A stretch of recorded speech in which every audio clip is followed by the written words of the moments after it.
So here we go, Chapter 7, Section 2, Gilded Age, Economics and Politics. Analyze how corruption affected national politics in the 70s and the 1880s.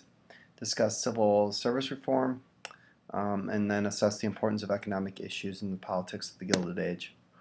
So the spoils system was started by Andrew Jackson, where you reward party loyal, or those who are loyal to you in your party, with jobs, regardless of their qualifications. It got Andrew Jackson in a little bit of trouble. It got Ulysses S. Grant in a ton of trouble because they're rewarding friends and party faithful instead of picking the best people for the job.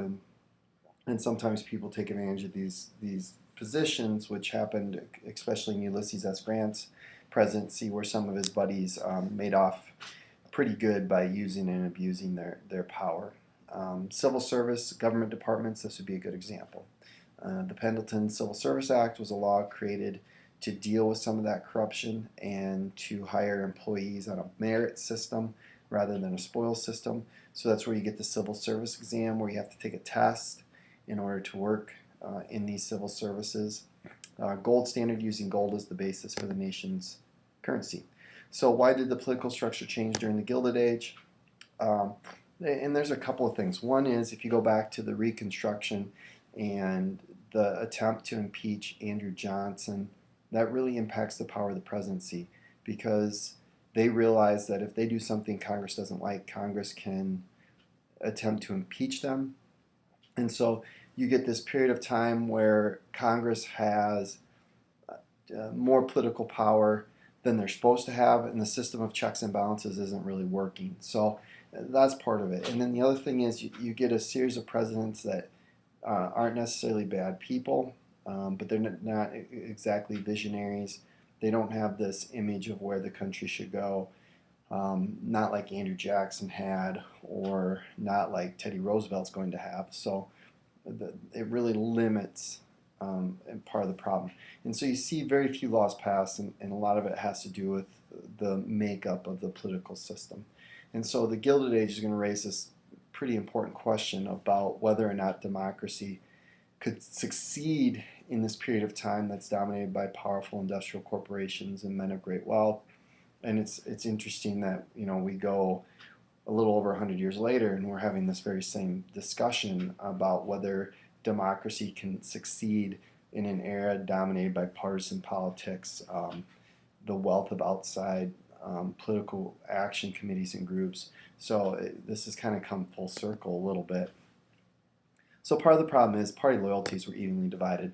So neither political party could control both the White House and Congress for more than a couple years in a row. And so what ends up happening is the party out of power blocks legislation by the party in power, waiting for them. And so it's just this period of gridlock. Again, not too much unlike today.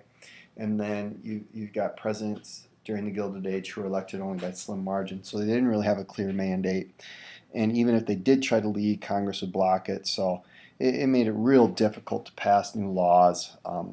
It's when you have Congress dominating the system, it's real hard to have any kind of leadership, because Congress isn't meant to do the job of a president. It's not meant to be the executive branch. So when these things are all screwed up, just not much is going to get done. On top of that, corruption plagued national politics, and it isn't just national politics, it's state and local politics too. We'll talk a lot more about this in the progressive era. Many officials accepted bribes, especially at the state level. Political machines run the show, and they're able to determine who gets into the Senate. So senators, a lot of times back then, were pretty corrupt. And again, it's these big businessmen and these political machines had their tentacles well into the national government. And so cartoonists like Thomas Nast worked to expose this corruption, and it made him a very famous person as well. So the spoils system was kind of the glue of all this. The spoils system is kind of what greased the wheels, so to speak, where if you worked really hard for the political party, they would make sure that you got a job and you'd be able to use that job. And so this made political parties extremely powerful, because if you wanted any kind of chance at a political career, you need to be extremely loyal, faithful, work your way up through the ranks. So sooner or later you have this civil service reform where they want to end the spoils system, which is pretty difficult, again, because it's the best way to reward those people who work very hard for you. So neither party wanted to see it go. And it takes the assassination of a president to really get something to happen. So once James Garfield was assassinated, then this is where the Pendleton civil service reform takes place. So Chester Arthur is the guy, ironically, because he was hanging out with some of this political corruption, but he is the guy that got it done. So economic debates focused on tariffs, monetary policy. If you look at tariffs, the taxes on imported goods, Republicans favored it because they believed that it protected young, growing American industry. If you got rid of tariffs, that would stunt industrial growth. Democrats claimed, and it's not just claiming, it did increase consumer prices and it made it harder for farmers to sell products abroad, because when we would place tariffs on other countries, then other countries would place it on us, and our number one export at that time was agricultural goods. The other big fight they had was over the gold standard, whether to stay on the gold standard, which restricted the amount of money in circulation, and it caused deflation, where it would keep prices low because you'd only be able to have as much money as you had gold, which is pretty limited.